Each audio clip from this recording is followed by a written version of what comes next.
জানাই হ্যাপি জন্মাষ্টমী। তো আজকে জন্মাষ্টমী, ওই জন্য আমি এখানে ডেকোরেশন করেছি। দেখো এখানে দুটো গোপাল বসে আছে, তাদেরকে একটা মালা আর একটা মুকুট পরিয়েছি।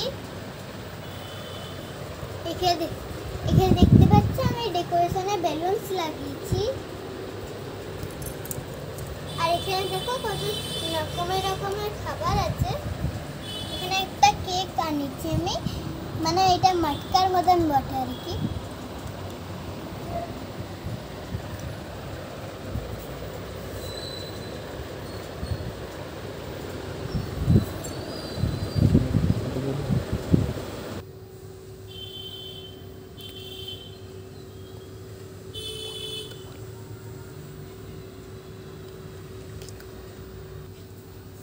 এখানে আমি কেকটা কাটছি কেন, আমি গোপালকে খাওয়াবো।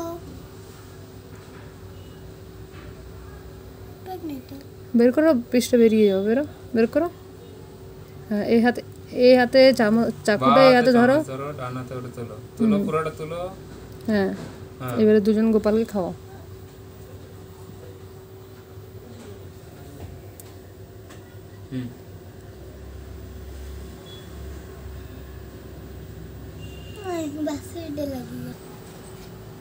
আজকে আমি এমনি করেই পালন করলাম। তোমরা কে কেমন করে পালন করলে ওইটা কিন্তু কমেন্টে জানাতে ভুলো না। আর আজকে ভিডিওটা শেষ করলাম। বাই।